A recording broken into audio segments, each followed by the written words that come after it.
గౌరవనీయులు సోదరులు శ్రీ ఎడమ సత్యం గారు, గౌరవ అల్లిపురం వెంకటేశ్వర రెడ్డి గారు, అట్లాగే పెద్దలు గౌరవనీయులు శ్రీ ఎడమ వెంకటరెడ్డి గారు, సోదరుడు మన లక్ష్మీ నరసింహారెడ్డి గారు, పరమేష్ గారు, ఇంకా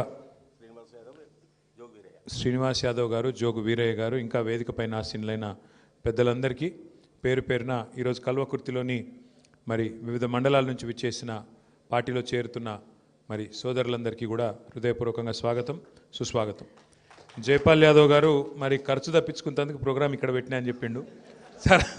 చాలా సంతోషం. మరి వాళ్ళకి భువనన పెట్టిరా లేదా? సో ఖర్చు తప్పించిండు, మొత్తానికైతే మీకు భోజనం అయితే పెట్టినా అని చెప్పిండు. చాలా సంతోషం, థ్యాంక్ యూ. జైపాల్ యాదవ్ అన్న మాట్లాడుతూ చాలా విషయాలు చెప్పినారు. అందులో ఇవ్వాలని నాకు తెలిసిన విషయం ఏంటంటే రేవంత్ రెడ్డి నేనే రాజకీయాలకు తెచ్చినా అని చెప్పిండు. సో ఇప్పుడు రేవంత్ రెడ్డిని ఆయన చేస్తున్న దుర్మార్గాలను, ఆయన చేస్తున్న అరాచకాలను ఎవరో అయితే తిట్టుకుంటారో దానికి బాధ్యత ఎవరో మీకు అర్థమైపోయింది. ఇక మరి నిన్ను తిట్టుకుంటారు. ఇలా నువ్వు సీక్రెట్ చెప్పినావు, రేపటి నుంచి నిన్నే తిట్టుకుంటారు, నువ్వు తెచ్చినావు రాజకీయాలకని. సరే, రాజకీయాల్లో అధికారం ఎవరికి శాశ్వతం కాదు. అప్పుడప్పుడు గెలుపు ఉంటుంది, అప్పుడప్పుడు ఓటమి ఉంటుంది. దాని గురించి పెద్ద ఆందోళన పడాల్సిన అవసరం ఏం లేదు. ఎందుకంటే ఈ దేశంలో మనం చాలా చూసినాం. ఇందిరాగాంధీ లాంటి గొప్ప నాయకురాలు, బాగా ప్రజాదరణ కలిగిన నాయకురాలు కూడా ఓడిపోయింది. ఎన్టీ రామారావు లాంటి సూపర్ స్టార్, ఎందుకంటే అసలు ఒకప్పుడు దేవుడు అంటేనే ఎన్టీ రామారావు. కృష్ణుడన్నా రాముడన్నా ఎట్లుంటాడో, అసలు రాముడు కృష్ణుడు కంటే కూడా ఎన్టీ రామారావు గారు సినిమాల్లో ఆయన పాత్ర ఏదైతే ఉండేనో దాన్నే మరి ఇంట్లల్లో అంతా క్యాలెండర్లలో ఉంటుండే. అట్లాంటి ఎన్టీ రామారావు గారు కూడా ఈ దేశంలో మన కల్వకుర్తిలోనే ఓడిపోయినారు. కాబట్టి రాజకీయాల్లో గెలుపులు, ఓటములు, ఎత్తు పల్లాలు ఇవన్నీ చాలా చాలా సహజం. 10 ఏళ్ళు మనకు తెలంగాణ రాష్ట్రం సాధించుకున్న తర్వాత ప్రజలు మనకు అవకాశం ఇచ్చినారు. అవకాశం ఇచ్చినాక కల్వకుర్తిలో ఏమేం చేసినారు కేసీఆర్ గారి నాయకత్వంలో అనే విషయం వివరంగా ఇప్పుడే జైపాల్ యాదవ్ గారు చెప్పినారు.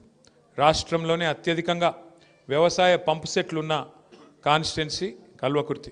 అట్లాంటి కల్వకుర్తిలో ఎన్ని సబ్స్టేషన్లు, ఎన్ని ట్రాన్స్ఫారంలు, 24 గంటల కరెంట్ ఇవ్వడానికి ఎంత ప్రయత్నం చేసిందో కేసీఆర్ ప్రభుత్వం చాలా వివరంగా అన్నగారు చెప్పినారు. చాలా సంతోషం.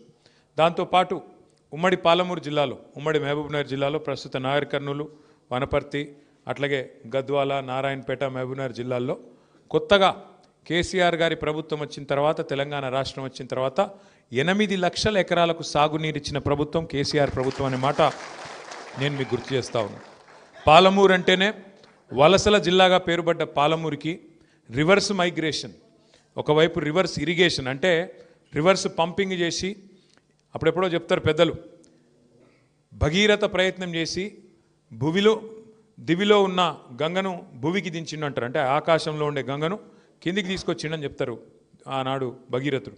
కానీ కేసీఆర్ గారు చేసిన భగీరథ ప్రయత్నం ఎట్లాంటిది అంటే, మీకు ఒక చిన్న ఐడియా ఉండాలి కాబట్టి చెప్తా ఉన్నా ఈ మాట. తెలంగాణను భౌగోళికంగా ఒక్కసారి మనం చూస్తే ఎట్లుంటుందంటే, ఇట్లా ఒక గుడిసెలాగా షేప్ చూస్తే ఒక గుడిసె షేప్లో ఉంటుంది. ఈ గుడిసెలో ఒక వరుస నుంచి, ఒకవైపు నుంచి గోదావరి నది పారుతుంటుంది, ఇంకొక వైపు నుంచి కృష్ణానది పారుతుంటుంది. అంటే మీ వైపు పాలమూరు పక్కకెళ్ళి కృష్ణానది పార్కం ఉంటుంది. ఇవతల పైన ఆదిలాబాద్కి నుంచి మొదలు పెడితే కింది దాకా నిజామాబాద్, ఆదిలాబాద్ మధ్యలోకి వెళ్ళి మొదలు పెడితే కింద భద్రాచలం దాకా గోదావరి నది పారుతుంది.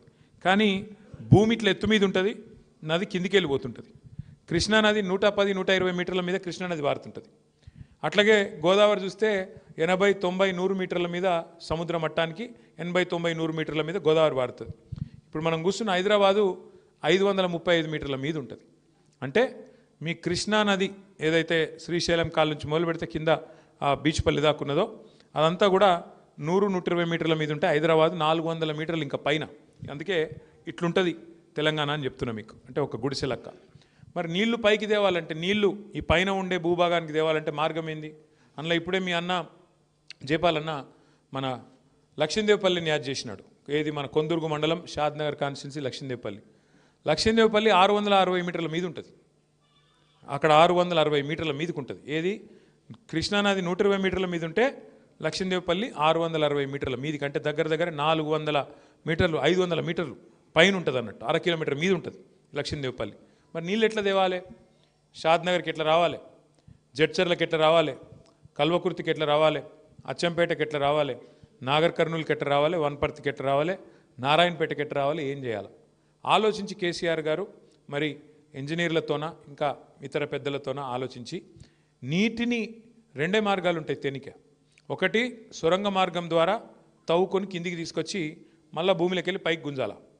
లేదు రెండోది లిఫ్ట్ ఇరిగేషన్ కార్యక్రమం ద్వారా కిందికి వెళ్ళి నీళ్లను పైకి తీసుకొచ్చి మరి రిజర్వాయర్లు గొలుసు కట్టు రిజర్వాయర్లు కట్టి దాని ద్వారా నీళ్లు మీకు అందించాలి. ఈ రెండే మార్గాలు ఉంటాయి.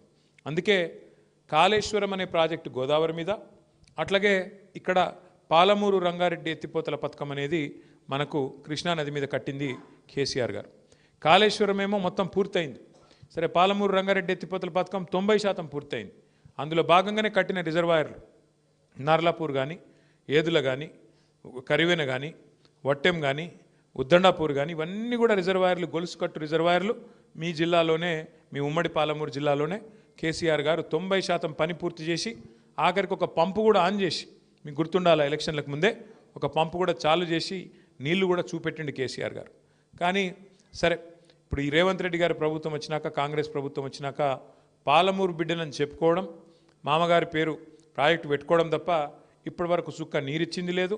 ఆ 10% మిగిలిపోయిన పనిని కూడా చేసే ప్రయత్నం కూడా చేస్తలేడు. అంటే ఎందుకు చెప్తున్నా ఈ మాట అంటే, కేసీఆర్ నాయకత్వంలో 60 ఏండ్లుగా సాధ్యం కానీ పరిష్కారం కానీ సమస్యలు ఎన్నో పరిష్కారం చేసుకున్నాం. కరెంటు సమస్య మీకు తెలుసు ఎంత తీవ్రంగా ఉండేనో, కల్వకుర్తిలో ఎంతమంది చచ్చిపోయినారో రైతులు, ఎంతమంది ఎంత బాధపడ్డారో తెలంగాణ రాక మునుపు కరెంటు కోసం మీకు తెలుసు. తిప్పి తిప్పి కొడితే ఫ్రీ కరెంటు అని రాజశేఖర రెడ్డి గారు ఉన్నప్పుడు తెచ్చినారు, ఉచిత కరెంట్ అని. కానీ ఆ ఉచిత కరెంట్ ఉత్త కరెంటే అది. ఎందుకంటే 6 గంటలు కూడా ఎన్నడూ చక్కగా ఉండేది కాదు కరెంటు. అది కూడా పొద్దున 3 గంటలు, రాత్రి 3 గంటలు తప్ప ఉచిత కరెంటు వ్యవసాయానికి ఎన్నడూ 6 గంటలు ఒకటేసారి ఇచ్చిందైతే లేదు. పారిన మడే వారుతుంది ఆ వచ్చే నీళ్ళతోన, ఇంకో మడి వారదు, నీళ్లు రావు. అర్ధరాత్రి పోయి కాపలా కూర్చుంటే కూడా దొంగల కాపలా కాసినట్టు కాపలా కాస్తే కూడా కరెంట్ ఎన్నడూ చక్కగా వచ్చేది కాదు కాంగ్రెస్ ప్రభుత్వంలో. ఇది నేను చెప్తలేను, స్వయంగా రేవంత్ రెడ్డి గారు చెప్పిండు. వాళ్ళ నాయన చచ్చిపోతే ఆ రోజు కాంగ్రెస్ ప్రభుత్వం ఉంటే రేవంత్ రెడ్డి గారు అసెంబ్లీలో చెప్పినాడు, అక్కడిక్కడ కూడా చెప్పలే, అసెంబ్లీలోనే చెప్పిండు. ఏమని చెప్పిండు? మా నాయన చచ్చిపోతే నేను కొండారెడ్డిపల్లికి పోయినా,